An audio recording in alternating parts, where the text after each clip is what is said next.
UP की राजधानी लखनऊ के गोमती नगर में मौजूद जिगौली क्रॉसिंग के पास बस्ती में नगर निगम की तरफ से खाना बांटा गया। आपको बता दें कि यहाँ ज्यादातर दिहाड़ी मजदूर रहते हैं और लॉकडाउन के बाद उनके सामने रोजी रोटी का संकट गहरा गया। लेकिन लखनऊ प्रशासन ने जिम्मेदारी उठाते हुए गरीबों के खाने का इंतजाम किया। ये खाना रोज दोपहर में सुपरवाइजर महेंद्र प्रताप सिंह की देखरेख में बांटा जाता है। भोजन बांटने के दौरान महेंद्र इस बात का भी ध्यान रखते हैं कि कोई भी सोशल डिस्टेंसिंग का उल्लंघन ना करे। सुल्तानपुर जिले के एसपी शिवहरी मीणा ने कुड़वार बाजार में थाना अध्यक्ष अरविंद पांडे के साथ पैदल गश्त कर कानून व्यवस्था का जायजा लिया। इतना ही नहीं, एसपी ने आने जाने वाले लोगों से कड़ाई से पूछताछ भी की। साथ ही लाउडस्पीकर के जरिए लोगों से लॉकडाउन का पालन करने की अपील की।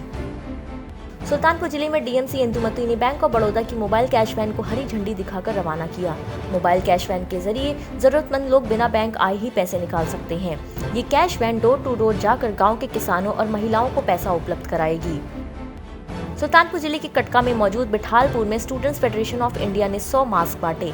जिला मंत्री सौरभ मिश्रा ने कहा कि गांव के अंदर अभी भी लोगों के पास मास्क नहीं है, जिसके चलते लोग बाजार या किराना दुकानों पर बिना मास्क के ही पहुंच जाते हैं, जिससे संक्रमण का खतरा लोगों में बना रहता है। अयोध्या जिले में सामाजिक संगठन कायस्थ सेवा समाज ने जिले के विभिन्न स्थानों पर मास्क, सैनिटाइजर और खाने का सामान बांटा। इतना ही नहीं, कार्यकारी महासचिव मनीष श्रीवास्तव ने पूरे कार्यक्रम का सिलसिलेवार खाका तैयार किया। ये वितरण हनुमानगढ़ी के पास पुलिस बैरिकेडिंग से नया घाट कुष्ठ आश्रम तक किया गया। अयोध्या जिलाधिकारी अनुज झा और एसएसपी आशीष तिवारी ने लॉकडाउन के दूसरे चरण में प्रमुख क्षेत्रों का दौरा किया। आपको बता दें कि अब तक जिले में 200 लोगों की कोरोना टेस्ट के लिए सैंपलिंग कराई गई है, लेकिन कोई भी व्यक्ति कोरोना पॉजिटिव नहीं पाया गया है। बाराबंकी जिले में मोहम्मदपुर खाला थाने की स्वाट सर्विलांस टीम और जैतपुर पुलिस ने कोतवाली चंदौली नहर पुलिया में 3 लोगों को गिरफ्तार किया। इतना ही नहीं, पुलिस ने इन लोगों के पास से 191 बाइक और कार भी बरामद किया। मिली जानकारी के मुताबिक ये संगठित गिरोह इंश्योरेंस कंपनी की मिली भगत से चल रहा है। वाराणसी जिले में श्री काशी अग्रवाल समाज और अग्रवाल महासभा को यूपी पोर्टल में लगातार राशन और लंच के पैकेट्स बांटते हुए दिखाया गया, जिसके बाद पवन कुमार मित्तल ने सभी पदाधिकारियों और दानदाताओं का दिल से आभार प्रकट किया। वाराणसी जिले में समाजसेवी मोहम्मद जुबेर ने नावेद कॉम्प्लेक्स के पास नगर निगम के कर्मचारियों को माला पहनाकर सम्मानित किया। इसी के साथ जुबेर ने सफाई कर्मियों को गमछा और सैनिटाइजर बांटा ताकि वो लोग भी कोरोना से अपनी हिफाजत कर सकें। इतना ही नहीं, समाजसेवी जुबेर ने ड्यूटी पर तैनात पुलिस कर्मियों को भी हार पहनाकर सम्मानित किया। वाराणसी जिले में गंगा सेवा निधि की तरफ से गंगा नदी के तट पर रोजाना 200 लोगों के रात के खाने का इंतजाम किया जा रहा है। दशाश्वमेध थाने की मदद से सभी गरीब और जरूरतमंदों तक फूड पैकेट्स पहुंचाए जा रहे हैं और इस दौरान भी सोशल डिस्टेंसिंग का खासा ध्यान रखा जा रहा है। वाराणसी जिले में भाजपा महानगर कोषाध्यक्ष डॉक्टर रचना अग्रवाल ने अपने कार्यकर्ताओं के साथ रोडवेज पर तैनात पुलिसकर्मियों को फूल बरसाकर सम्मानित किया। इसी के साथ उनके सराहनीय काम के लिए धन्यवाद भी किया। वहीं मीडिया से मुखातिब होते हुए सीओ अर्जुन सिंह ने कहा कि किसी को भी मदद की जरूरत हो तो वो टोल फ्री नंबर 1077 पर कॉल कर सकता है। वाराणसी जिलाधिकारी कौशल राज शर्मा ने कैंप कार्यालय पर राशन वितरण को लेकर बैठक की। इस बैठक में उन्होंने कहा कि थानों और पुलिस चौकी की नजदीकी बस्तियों में पुलिस जाकर राशन किट बंटवाए। इस दौरान जिलाधिकारी ने ये भी कहा कि अगले 2-3 दिनों में एरिया चिन्हित कर 30 से 35 हजार पैकेट शहर के अलग अलग हिस्सों में बंटवाए जाए।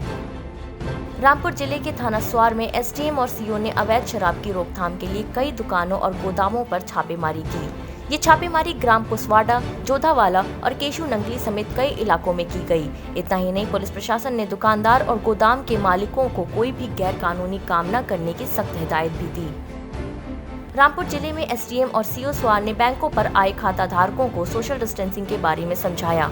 इसी के साथ बैंकों में खातावार दिनों का रोस्टर सिस्टम शुरू करवाया। इतना ही नहीं, वहां ड्यूटी पर तैनात सभी कर्मचारियों को आवश्यक दिशा निर्देश भी दिए गए।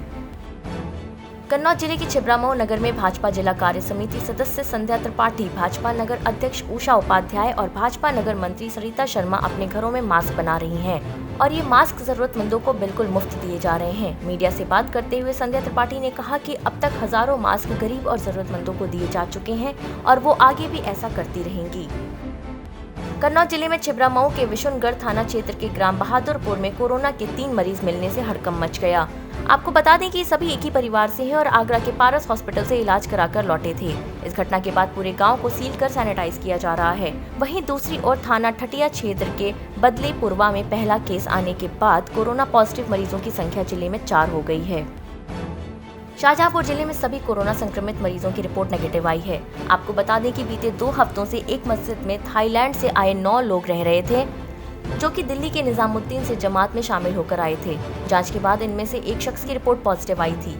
इन सभी को 14 दिनों के लिए क्वारंटाइन किया गया था, लेकिन आज डीएम इंद्र विक्रम सिंह ने मीडिया से मुखातिब होते हुए बताया कि अभी 100 से ज्यादा टेस्ट लिए गए हैं, जिनमें से किसी की भी रिपोर्ट कोरोना पॉजिटिव नहीं आई है। शाहजहांपुर जिले के थाना जलालाबाद क्षेत्र के तिकोला गांव में मौजूद बहगुल नदी में युवती का शव बैग में तैरता हुआ मिला। मौके पर पहुंची पुलिस ने शव को कब्जे में लेकर पोस्टमार्टम के लिए भेज दिया है। फिलहाल युवती की शिनाख्त नहीं हो सकी है।